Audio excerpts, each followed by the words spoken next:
Welcome to the channel. Welcome to Paper and Moose. Today is a history behind the paper episode. I initially was going to take some photos of some of the matchbook covers that I received in the mail and also that I purchased from taco stacks at the flea market, put some pictures up and tell, a brief snippet behind each matchbook. But as I was doing more research, I realized that Hotel Gettysburg deserved an episode in of itself. I've tried to keep it a little bit short because with my research I could just go on and on, but I'm sure that many of you have been to Gettysburg. I was there probably 3 years ago. I need to go back. I absolutely love the little town. There's a great diner there, but I think that this should be a neat episode. It's history behind the paper, but I guess history behind the matchbook cover. And just to show what a little matchbook souvenir can turn into. So welcome to an episode of History Behind the Paper. So we have Hotel Gettysburg on the square, 2 air-conditioned restaurants, and you see on the left side Lincoln and part of the Gettysburg battlefield. This is a more modern view of the hotel. This was actually taken from the hotel's website. You can see in the behind the hotel, there's the Majestic Theater. You have the restaurant in front. So what is the history of Hotel Gettysburg? It essentially was established in 1797, but it began as a small tavern that operated under many different names, many different owners, including names of Indian Queen, Franklin House, and the McClellan House. In the 1890s, it turned from a tavern into a hotel. And during the 1900s, it offered many different amenities, including electric lights, steam heat, hot and cold baths, and also a fine restaurant. In 1913, it underwent some renovations, and in 1922, it was taken over by Henry Scharf, who took it over from Henry Scharf Sr., his father. And Mr. Scharf ran the Hotel Gettysburg from 1922 until 1964, where you can see here it closed, and then it operated as a transient hotel. In 1983, the hotel succumbed to fire, and then in 1991, it underwent some restoration and reopening, and currently today, it is again another hotel. It underwent a multi-million-dollar renovation with completion in the early 2013, just in time for the 150th anniversary of the Civil War. So doing some research on this hotel, I went to old newspaper articles, which provide a great kind of timeline of history for the hotel. So as you can see on the left, you have the Port Jervis New York Tri-States Union paper, 1895 to 1897, and there's a listing of the different hotels in Gettysburg.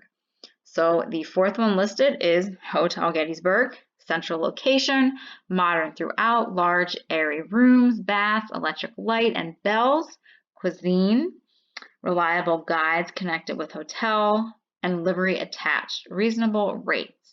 And at this time, it was under the proprietorship of Merville E. Zinn. The Eagle Hotel seemed to be another prominent hotel. I've seen many ads for that as well. And they're open all year, the most complete and delightful hotel in Pennsylvania for health, rest, and pleasure. Send for a booklet. On the left, you have an article from the Philadelphia Inquirer in 1902. You can see the spelling of Gettysburg. They add the little H at the end. The second paragraph reads, Hotel Gettysburg, which has recently been enlarged and refurnished. I believe that this is when I think they added another building in the back. I might be wrong with that, though, in my research. But it was selected as the headquarters and Grand Army Hall which holds 400 persons for the annual meeting and campfire, at which the Gettysburg Grand Army Band will discourse martial music. The Gettysburg Grand Army Band, they were in many of the newspaper articles about Hotel Gettysburg because they seem to make their home there many different times. So now we move on a little bit later. You have the Brooklyn Daily Eagle, New York, December 24th, 1909. This article discusses hotels changing hands. They list several different hotels around different cities. And the third paragraph reads, these brokers, who it should be, Sylvan Stokes. They listed brokers earlier, but they have sold Hotel Gettysburg at Gettysburg, Pennsylvania to Daniel Carroll of Saratoga Springs, New York. So here we have 1909, it changes ownership. And then in 1914, over in the left, the New York Press, you can see again a different owner. You have J.A. Ring, manager. And this is an advertisement from the New York Press for the new Hotel Gettysburg on the square. The satisfactory management in 1913 to be continued during 1914. Fully equipped for automobile tourists. This was a prominent, thing back then. I found a newspaper article where it traveled, I guess a tourist company traveled from New York to Gettysburg, and you had your ride, you had your food, and you had your hotel. So this was common to go out to this area, see the sights, see what happened during the Civil War, and then stay at the Hotel Gettysburg. You have public or private dining rooms, European or American, electric grill open at all hours for quick service. Decidedly the leading hotel of Gettysburg. Right on the Lincoln Highway and steps away from the room where Lincoln penned the Gettysburg Address. Now we skip to 1922. Where you have Henry Scharf is the manager after his father, Henry Sr., passed away. This is from the Philadelphia, Pennsylvania Evening Ledger, 1922.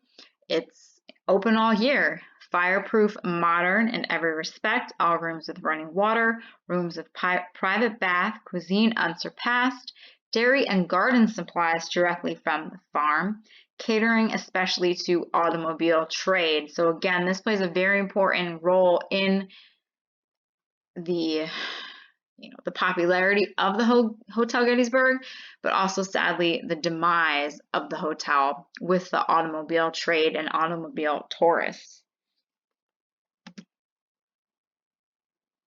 This nice article or ad was from periodpaper.com. It is for sale on there. So here again, you have a nice view of the hotel.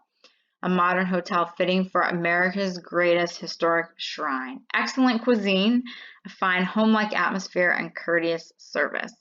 For Gettysburg booklet and information, write Henry M. Scharf, manager.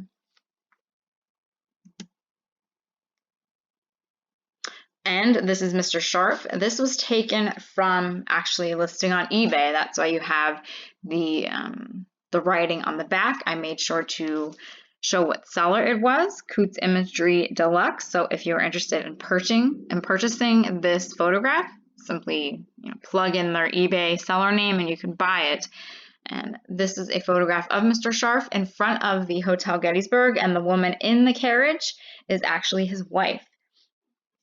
During his time as owner and operator of the hotel, he was not only active in the hotel, but also active in the town, and actually very active, I guess, in the political aspect, because he was acquaintances or friends with Dwight Eisenhower, who stayed at the hotel when he became ill.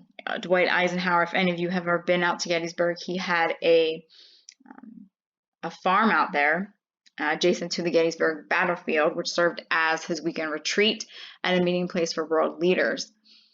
In 1955, the Gettysburg Hotel actually served as the National Operations Center for the president while Dwight Eisenhower recovered from a heart attack.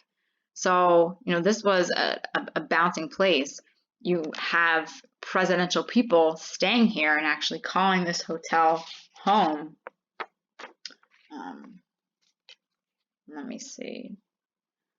Yeah, he entertained state visitors there, including the Soviet Premier Nikita Khrushchev, coming to Gettysburg. So it was a booming hotel, not only for tourists, but also for the president. Then, unfortunately, you have, technology coming in. You have, different aspects of time passing that kind of infiltrates on a place like the Gettysburg Hotel. This article from the Utica New York Observer in 1964 talks about the demise of the hotel. The decline of aging small-town hotels is a national phenomenon, and Henry Scharf, the energetic 61-year-old manager of the Hotel Gettysburg, decided last week to beat bankruptcy to the door while the hotel was still solvent. Although November was the worst month in the hotel's history, he postponed the dismissal of his 45 employees until midnight Monday, after the annual Christmas dinner of the Gettysburg Rotary and the Women's Auxiliary of the Rotary. All over the country, this is an important part of this article, the ubiquitous byproduct of the automobile, the motel, is humbling the paneled or marbled hostelries of 1,000 main streets. Like the Pullman car, the hotels are still faintly tinctured with the pleasantly mingled odors of cigar smoke and freshly ironed linen. These delicacies are vanishing now behind dusty windows.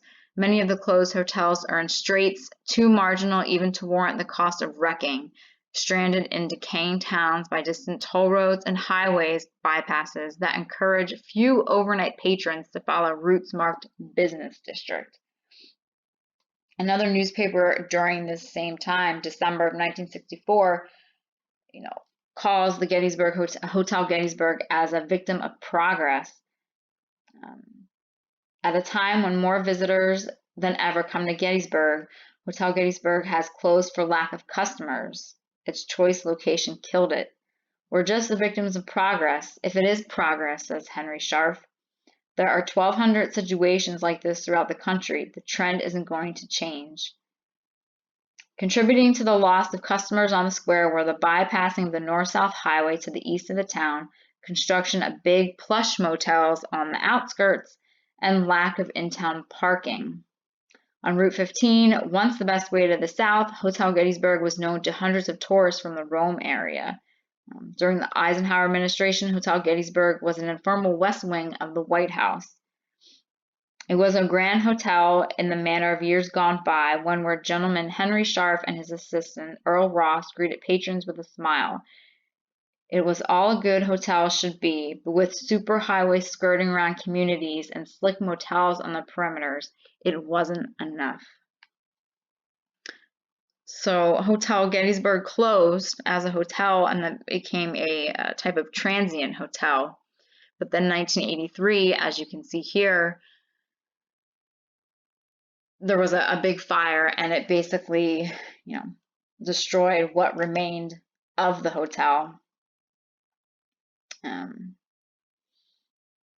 There wasn't, what could be done. You can see in the bottom picture, it's not too good of a picture. This was taken from an article that you had to purchase to zoom in. So I did not purchase, but I did, provide where it was taken from.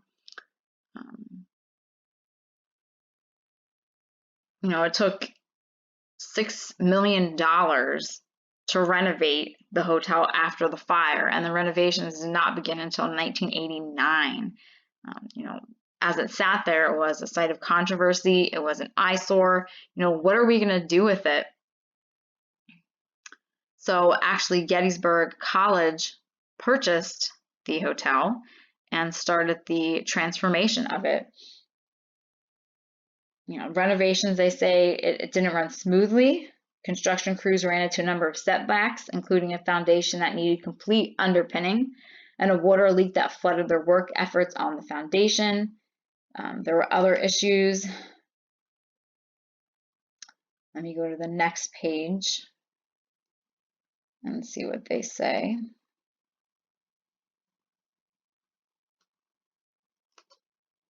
Bear with me here, if it lets me. Where is it? So there were a whole bunch of other issues that happened when they were trying to restore the hotel, but they successfully were able to. And at this time, and it was 1991, it was 61-room hotel, 22 fireside suites with oversized whirlpool tubs, along with meeting and functional space to accommodate from 10 to 125 people. And then they eventually put a restaurant on the premises too. The northeast corner of Gettysburg Town Square has been the site of a hotel since 1797, 10 years after the town was laid out. So from the ashes, the Gettysburg Hotel, or Hotel Gettysburg, arose. You can see here on the left, this picture is from historichotels.com, and then on the right, this is Gettysburg Times. This was online. This was a picture from the 1930s, so you can see the difference there. But yeah, because of the Gettysburg College that purchased the hotel, it was restored in cooperation with the Historic Architectural Review Board. So now it has 119 traditionally appointed guest rooms. It also has a fitness center, a rooftop swimming pool, and an old English pub. And then all suites still have fireplaces and whirlpool baths. And there's a cannonball from the Battle of Gettysburg that's still embedded in the brick wall across the street. And this was taken from the historichotels.org website.